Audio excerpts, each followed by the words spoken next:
नमस्कार दोस्तों, स्वागत है। दोस्तों, यदि आप भी अपनी लाइफ में कुछ नया सीखने की चाह रखते हैं तो इस चैनल को अभी सब्सक्राइब कर लें। दोस्तों, जन्माष्टमी का त्योहार काफी पावन माना जाता है। इस त्योहार पर काफी उपाय भी किए जाते हैं जो कि काफी सफल साबित होते हैं। ऐसा ही हम एक उपाय बताने जा रहे हैं। जय श्री कृष्ण, राधे राधे। दोस्तों, 7 सितंबर 2023 कृष्ण जन्माष्टमी के दिन अगर आप इस पेड़ को मात्र छूकर आ जाते हैं तो आपकी जन्मों की गरीबी, दुख, दर्द, कष्ट, पीड़ा उसी समय से कम होनी शुरू हो जाएगी और आप हो जाएंगे धनवान और मालामाल। दोस्तों, यदि आप भी अपने घर की सुख, शांति, संतान की कमी और धन की कमी या कर से परेशान हैं या आपका भाग्य आपका साथ नहीं दे रहा है तो दोस्तों 7 सितंबर 2023 जन्माष्टमी पर इस पेड़ को छूकर आ जाना। उसके पश्चात आप देखेंगे कि कुछ ही दिनों में आपकी सभी समस्याओं का हल संपूर्ण नव रूप से हल हो जाएगा। दोस्तों, कई हजार सालों पश्चात 7 सितंबर 2023 को बहुत ही दुर्लभ और दिव्य संयोग बनने जा रहा है, क्योंकि इस दिन जन्माष्टमी के पावन पर्व के साथ साथ राजयोग, अमृत सिद्धि योग और साथ ही धनलक्ष्मी जैसे कई योग बन रहे हैं और इस दिन भगवान श्री कृष्ण सबसे अधिक प्रसन्न होने वाले हैं। इसलिए दोस्तों, अगर आप भी भगवान कृष्ण से इस दिन जो भी सच्चे दिल से मांगेंगे वो मनोकामना आपकी अवश्य पूरी होगी और इस दिन इस पेड़ को छूने से जुड़ा ये उपाय आपकी किस्मत चमका देगा। तो आखिर कौन सा है वह कार्य जो आपको सभी कष्टों से मुक्त कर देंगे? आज की इस वीडियो में हम आपको विस्तार से बताएंगे, इसलिए दोस्तों वीडियो को आखिर तक अवश्य देखें। और दोस्तों, अगर आप भी अपने जीवन में भगवान श्री कृष्ण की कृपा पाना चाहते हैं तो इस वीडियो को लाइक करें और कमेंट में श्री कृष्ण राधे राधे लिखना ना भूलें। दोस्तों, भगवान कृष्ण का जन्म भाद्रपद माह की कृष्ण पक्ष की अष्टमी तिथि को हुआ था। इस शुभ तिथि को भगवान कृष्ण के जन्म उत्सव के रूप में मनाया जाता है और इसे जन्माष्टमी कहा जाता है। दोस्तों, जन्माष्टमी 2023 पूजा का शुभ मुहूर्त है। सितंबर 2023 दिन बुधवार को रात 11:57 से 12:42 के बीच जन्माष्टमी की पूजा की जाएगी। आपको बता दें, कान्हा का जन्म रोहिणी नक्षत्र में मध्य रात्रि में हुआ था। 6 सितंबर को रोहिणी नक्षत्र की शुरुआत सुबह 9:20 से हो रही है। अगले दिन 7 सितंबर को सुबह 10:25 पर इसका समापन हो जाएगा। वहीं जन्माष्टमी व्रत का पारण 7 सितंबर को सुबह 6:02 या शाम 4:14 के पश्चात किया जा सकेगा। दोस्तों, वहीं ग्रस्त और वैष्णव संप्रदाय के लिए जन्माष्टमी की तिथि आपको बता दें। ग्रस्त और वैष्णव संप्रदाय के लोग अलग एक दिन कृष्ण जन्माष्टमी मनाते हैं। ऐसे में 6 सितंबर 2023 को ग्रस्त जीवन वाले लोग और 7 सितंबर 2023 को वैष्णव संप्रदाय के लोग कान्हा का जन्म उत्सव मना सकते हैं। दोस्तों, इस बार जन्माष्टमी के दिन कई सारे दुर्लभ संयोग बन रहे हैं। इस बार की जन्माष्टमी के दिन संयोग और संस नामक राजयोग, कालसर्प योग, सर्वार्थ सिद्धि योग, अमृत सिद्धि योग का निर्माण हो रहा है, इसलिए इस दिन का और भी अधिक महत्व बढ़ गया है। दोस्तों, आज की वीडियो में हम आपको एक ऐसी चीज के बारे में बताने जा रहे हैं जिसे उपाय को अगर आप कर लेते हैं तो इस जन्माष्टमी के दिन तो आपकी किस्मत खुल जाएगी, साथ ही सभी संकटों और कष्टों से आपको मुक्ति मिल जाएगी। और दोस्तों, अगर आप इस दिन इन वृक्षों को छूकर आ जाते हैं जिन पर स्वयं भगवान नारायण वास करते हैं तो आपकी गरीबी तत्काल मिट जाएगी और कैसी भी आपकी मनोकामना हो, कैसी भी आपकी इच्छा हो, हर मनोकामना पूर्ण हो। हमारे हिंदू धर्म में वृक्षों को देव स्वरूप कहा गया है और इन वृक्षों में स्वयं भगवान महादेव और नारायण वास करते हैं। और आज मैं आप लोगों को उन पावन पेड़ के बारे में बताऊंगा जिनको इस जन्माष्टमी के दिन छू लेने मात्र से आपकी जन्मों जन्मों की गरीबी मिट जाएगी। क्योंकि दोस्तों, ये ऐसे पेड़ है जो देव पेड़ कही गए हैं या देवी स्वरूप कहे गए हैं। दोस्तों, हमारे धर्मशास्त्र में इन पेड़ पौधों को देवता मानकर हम इनकी पूजा करते हैं। इनकी पूजा करनी भी चाहिए, क्योंकि साइंस भी कहता कि पेड़ पौधे मनुष्य को बिना किसी स्वार्थ के वायु प्रदान करते हैं और सभी प्रकार के जितने भी नकारात्मक चीजें होती हैं उसे अपने अंदर यह स्वयं सुख लेते हैं और हमें ताजगी प्रदान करते हैं। दोस्तों, पेड़ पौधे स्वयं तेज धूप में तपते हैं लेकिन मनुष्य को शीतल छाया प्रदान करते हैं। तो दोस्तों, इस समय कुछ ऐसे पेड़ पौधे हैं जो हमारे धर्म शास्त्र में कहे गए हैं कि इनको छूने से व्यक्ति के बंद किस्मत के ताले खुल जाते हैं और व्यक्ति का सौभाग्य चमक जाता है। दोस्तों, हमारे धर्मशास्त्र में पेड़ पौधों को बहुत ही गुणकारी कहा जाता है। अनेक बीमारियों का उपचार पेड़ पौधों में छुपा है। जड़ी बूटी में छुपा है। और भगवान श्री कृष्ण ने गीता में स्वयं कहा है कि वृक्षों में मैं स्वयं पीपल का पेड़ हूं। इसीलिए दोस्तों, पीपल के पेड़ को वृक्षों का राजा कहा जाता है, क्योंकि पीपल पेड़ की जो आयु होती है वो सबसे ज्यादा होती। इसलिए भगवान श्री कृष्ण ने स्वयं कहा कि वृक्षों में पीपल हो। तो दोस्तों चलिए, अब मैं आप लोगों को उन पावन वृक्षों के बारे में बताऊंगा जो कि कल्याणकारी है, जो मंगलकारी है। अगर आप इन पेड़ को छू लेते हैं इस जन्माष्टमी के दिन, तो आपकी गरीबी तो मिटेगी ही मिटेगी, साथ ही आपके जीवन से परेशानियां भी समाप्त हो जाएंगी।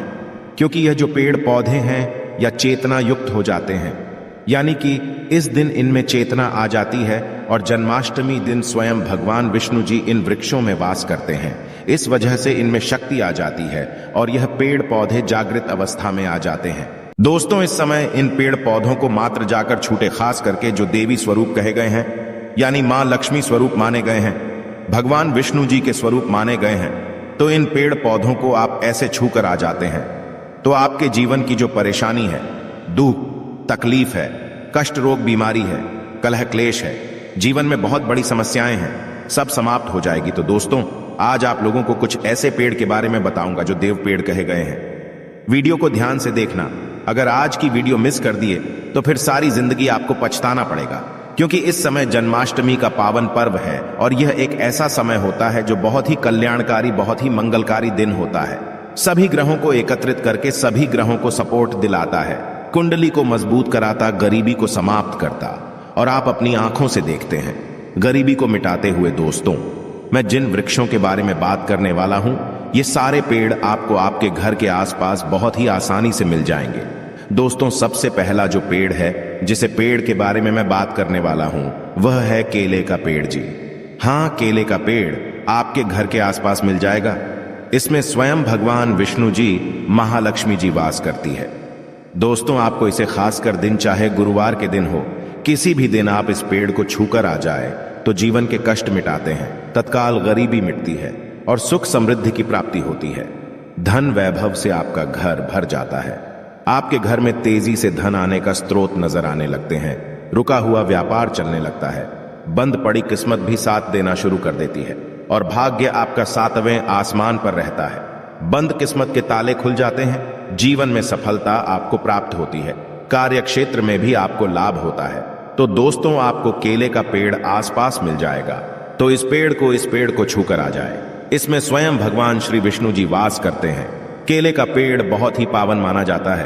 कहते हैं केले के पेड़ में अगर जन्माष्टमी के दिन अगर 1 लोटा जल गुरुवार के दिन दिया जाए, हल्दी, चना, किशमिश डालकर, तो जीवन में यश, मान, सम्मान की प्राप्ति और संतान की प्राप्ति होती है। अगला पेड़ है दोस्तों तुलसी का। दोस्तों, तुलसी के पौधे को अगर आप छूकर आ जाते हैं तो जीवन के कष्ट मिटते हैं। इसमें भी मां लक्ष्मी का वास होता है। तुलसी के पौधे को छूने से भी आपकी गरीबी तत्काल मिटती है, महालक्ष्मी की कृपा बरसती है, घर से दुर्भाग्य दूर होता है। इसलिए जन्माष्टमी के दिन पीपल के पेड़ के साथ साथ तुलसी का पौधा भी आपको घर के आसपास मिल जाएगा, या फिर आपके घर में लगा है तो सुबह शाम के दिन आप इन्हें छूकर आ जाएं और अपनी मनोकामना, साथ ही अगर बेल का पेड़ भी मिल जाए तो इसे भी छूकर आ जाए तो बहुत ही लाभ और कल्याणकारी है। इसमें स्वयं नारायण और माता पार्वती वास करती है। दोस्तों, बेल का पेड़ भी बहुत ही शुभ है और शमी का पेड़ भी छूकर आ जाए, ये भी बहुत ही शुभ माना जाता है।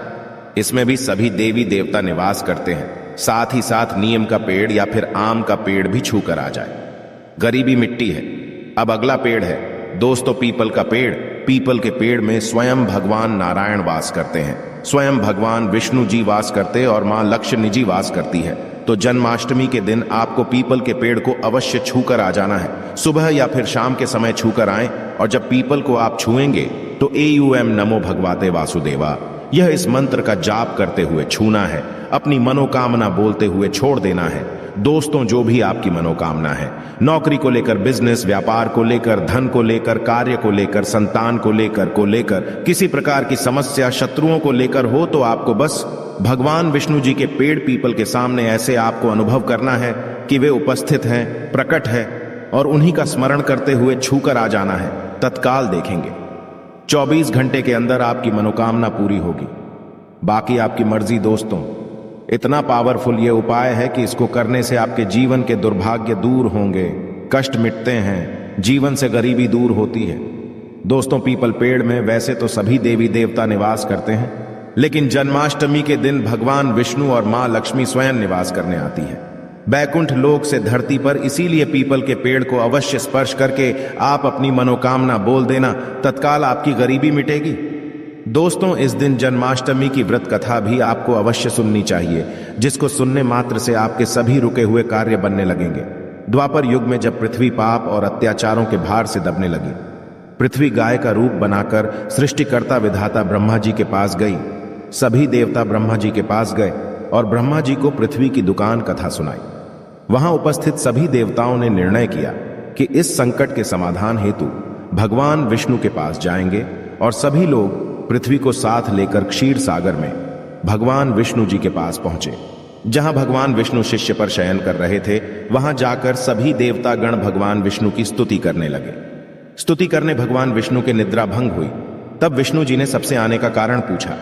तब दीन वाणी से पृथ्वी बोली, महाराज, संपूर्ण भूमंडल पाप और अत्याचारों से घिर गया है और पृथ्वी इन पाप और अत्याचारों के भार में दबने लगी है, इसलिए कृपा करके इस संकट का निवारण करें। यह सुनकर भगवान बोले, मैं ब्रजमंडल में वासुदेव गोप की भार्या कंस की बहन देवकी के गर्भ से जन्म लूंगा, इसलिए तुम ब्रज भूमि में जाकर यादव कुल में अपना शरीर धारण करो। इतना कर भगवान विष्णु अंतर्ध्यान हो गए और देवता तथा पृथ्वी ब्रज भूमि में आकर यादव कुल के नंदी, यशोदा तथा गोपियों के रूप में पैदा हुए। इसके पश्चात कुछ दिन ऐसे ही व्यतीत हो गए। वासुदेव नव विवाहित देवकी तथा साले कंस के साथ गोकुल में जा रहे थे। तभी अचानक भविष्यवाणी हुई कि हे कंस, जिसको तू अपनी बहन समझकर अपने साथ लेकर जा रहा है, उसी के गर्भ से 8वां पुत्र होगा जो तेरी मृत्यु का कारण बनेगा। इतना सुनते ही कंस तलवार उठाकर देवकी को मारने के दौड़ा। तब वासुदेव ने कहा, यह औरत बेकसूर है और बेकसूर स्त्री को मारना उचित नहीं है, इसलिए जब भी देवकी के गर्भ से पुत्र का जन्म होगा तो पैदा होते ही मैं आपको अपनी सब संतान दे दूंगा, तो आपको कौन मारेगा। कंस ने उनकी बात मान ली और वासुदेव तथा देवकी को ले जाकर जेल में बंद कर दिया। जब भी देवकी के पुत्र होता तो कंस उन्हें मार देता। देवकी के साथ पुत्र मारे जाने के पश्चात 8वें गर्भ की बात कंस को मालूम हुई। इस बात का पता चलते कंस ने देवकी और वासुदेव को खास कारागार में डलवाकर पहरा लगवा दिया। भाद्रपद माह की कृष्ण पक्ष की अष्टमी को भायावाणी रात के समय जब शंख गधा पद्मधारी भगवान श्री कृष्ण का जन्म हुआ तो चारों ओर प्रकाश फैल गया। लीलाधारी भगवान की यह लीला देखकर वासुदेव और देवकी उनके सामने हाथ जोड़कर खड़े हो गए। भगवान श्री कृष्ण ने जब अपना बाल स्वरूप लिया तब देवकी और वासुदेव के हाथों की हथकड़ियां टूटकर खुल गईं, दरवाजे अपने आप खुल गए और पहरेदार सोते हुए नजर आए। तब वासुदेव कृष्ण जी को अपने साथ लेकर वहां से निकल गए। जब वासुदेव ने यमुना को पार करने के लिए अंदर प्रवेश किया तो यमुना का स्तर बढ़ने लगा। भगवान के चरण कमल छूने को लालायित यमुना कृष्ण मेरा पैर लटका देने पर भगवान के चरण कमलों को स्पर्श कर उतर गई, बिल्कुल घट गई। वासुदेव यमुना पार कर गोकुल धाम पहुंच गए। वहां जाकर खुले दरवाजे और सोई हुई यशोदा को देखकर बालक कृष्ण को वहीं सुला दिया और सोई हुई को लेकर चले आए। जब वासुदेव वापस कारागार में पहुंचे तो अपने आप उनके बेड़ियां लग गईं और दरवाजे बंद हो गए। दरवाजे बंद होने के पश्चात वहां सोए हुए पहरेदार भी जग गए। हथकड़ियां लगने के पश्चात कन्या रोने लगी, तब जगे हुए पहरेदारों ने कन्या का सुनकर तुरंत कंस के पास खबर भेज दी कि देवकी का 8वां पुत्र जन्म ले चुका है। यह सुनकर कंस तुरंत दौड़ता हुआ आया। जब कंस ने कन्या को हाथ में लेकर पत्थर पर पटकना चाहा तो कन्या हाथ से छूटकर आकाश में उड़ गई और साक्षात देवी के रूप में प्रकट होकर बोली, हे कंस, तुम्हें मारने वाला तो गोकुल में पहले ही पैदा हो चुका है। पापी गंजब वही तुम्हारा वध करेगा। यही भगवान बड़े होकर आकाश, उम्र और तारकासुर तथा कंस जैसे क्रूर राक्षसों का वध कर पृथ्वी तथा भक्तजनों की रक्षा की। यह थी जन्माष्टमी की कहानी। दोस्तों, कृष्ण जन्माष्टमी की कहानी सुनने के पश्चात भगवान श्री कृष्ण जी की आरती करें। तो यह थी आज की खास वीडियो। अगर इस वीडियो में मुझसे बोलने में कोई त्रुटि हुई हो तो मैं क्षमा चाहता हूं। जन्माष्टमी के पावन पर्व की हमारे सभी दोस्तों को बहुत बहुत बधाई। आशा है कि आज की इस प्रस्तुति में बताई गई जानकारी आपको अच्छे से समझ आ गई होगी। वीडियो अच्छा लगा हो तो एक लाइक अवश्य कर दें। धन्यवाद वीडियो के अंत तक बने रहने के लिए।